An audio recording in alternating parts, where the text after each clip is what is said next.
করবেন এবং কর্মী ভাইরা, আসসালামু আলাইকুম ওয়া রাহমাতুল্লাহি ওয়া বারাকাতুহু। আমরা আজকে 54তম বিজয় উদযাপন করতে যাচ্ছি, কিন্তু দুর্ভাগ্য হলো স্বাধীনতার 54 বছরে বাংলাদেশ যে 71-এর এই মুক্তিযুদ্ধ 6টি মৌলিক বিষয়ের উপর সংগঠিত হয়েছিল।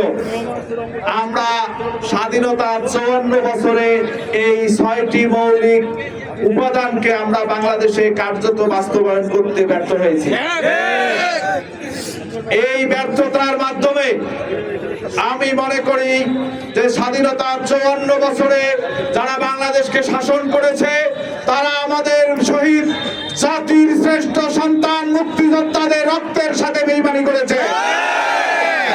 আমরা আজকে এই 54তম বিজয় দিবস থেকে আমরা ঘোষণা করতে চাই যে আগামীর বাংলাদেশ 71-এর শহীদদের রক্তের বিনিময়ে যে মানচিত্র অর্জন হয়েছে, আমরা যে পতাকা অর্জন করতে সক্ষম হয়েছি, আমরা শহীদদের রক্তের মূল্যায়ন করতে চাই। আগামীতে একটি স্বাধীন বাংলাদেশ, কোন দেশের তাবেদার বাংলাদেশ নয়। 1 নম্বর স্বাধীনতার যে ঘোষণা ছিল যে একটি স্বাধীন দেশ হবে, ইনশাআল্লাহ আগামীতে বাংলাদেশ জামাত ইসলামীর নেতৃত্বে একটি স্বাধীন সার্বভৌম বাংলাদেশ আমরা বাংলাদেশের মানুষকে উপহার দেব ইনশাআল্লাহ। আমাদের দ্বিতীয় মৌলিক যে উদ্দেশ্য ছিল মানুষের রাজনৈতিক অধিকার। আমরা স্বাধীনতার 54 বছরে বাংলাদেশের কোন বিরোধী দল স্বাধীনভাবে বাংলাদেশে কথা বলতে পারেনি। এখনো আমরা দেখছি কেউ কেউ বলতেছে যে নির্বাচনের পরের দিন কেমনে বাড়ির থাকিস দেখা হবে। আমরা বলতে চাই আগামীর বাংলাদেশ মুক্তিযুদ্ধের উদ্দেশ্যকে বাস্তবায়ন করার বাংলাদেশ হবে, যে বাংলাদেশ 24-এর 5ই আগস্ট নতুন ভাবে বিনির্মিত হয়েছে। আমরা বাংলাদেশের মানুষের বাক স্বাধীনতাকে ফিরিয়ে আনতে চাই। আমরা একটি শোষণ মুক্ত, দুর্নীতি মুক্ত অর্থনীতি উপহার দেওয়ার জন্য স্বাধীনতার 3য়তম যে উদ্দেশ্য ছিল বাংলাদেশের মানুষের অর্থনৈতিক মুক্তি। ইনশাআল্লাহ আমরা ঘুষ, আমরা দুর্নীতি, আমরা চাঁদাবাজি, আমরা সন্ত্রাস, আমরা দখলবাদ বন্ধ করে বাংলাদেশের মানুষকে অর্থনৈতিক মুক্তি দিতে সক্ষম হব বাংলাদেশ জামাত ইসলামীর নেতৃত্বে। আমরা শেষ করব এই বলে যে বৈষম্য মুক্ত বাংলাদেশ বিনির্মাণের জন্য 24-এ 5ই আগস্টের মাধ্যমে একটি বৈষম্য মুক্ত বাংলাদেশ বাংলাদেশের মানুষকে উপহার দেওয়ার জন্য আবু সাইদ সহ প্রায় 2000-এর অধিক ছাত্র জনতা ছাত্রীরা জীবন দিয়েছে। আমরা সে বৈষম্য মুক্ত বাংলাদেশ উপহারের মাধ্যমে একদিক থেকে জাতির শ্রেষ্ঠ সন্তান বীর মুক্তিযোদ্ধাদের, শহীদ মুক্তিযোদ্ধাদের রক্তের বিনিময়ে অর্জিত বাংলাদেশ, তাদের রক্তের মূল্য পরিশোধ করতে চাই।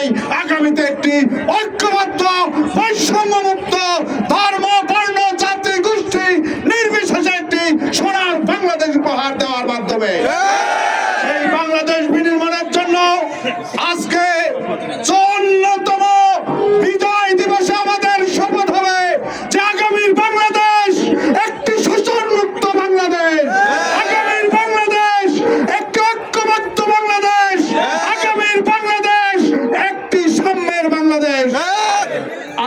আগামীর হাতীবান্ধা পাটগ্রাম হবে একটি মানবিক কল্যাণমূলক হাতীবান্ধা পাটগ্রাম। সেই হাতীবান্ধা পাটগ্রাম বিনির্মাণের লক্ষ্যে আমরা আজকে থেকে যতক্ষণ পর্যন্ত হাতীবান্ধা পাটগ্রামের মানুষের মুক্তি মিলবে না, যতক্ষণ পর্যন্ত হাতীবান্ধা পাটগ্রামে বৈষম্য মুক্ত হবে না, যতক্ষণ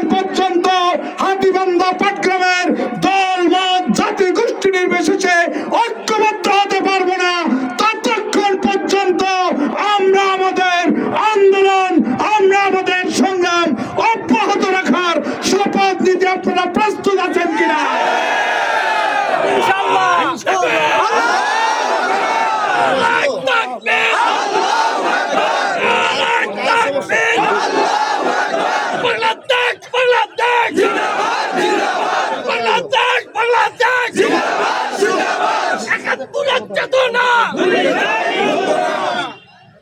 আমরা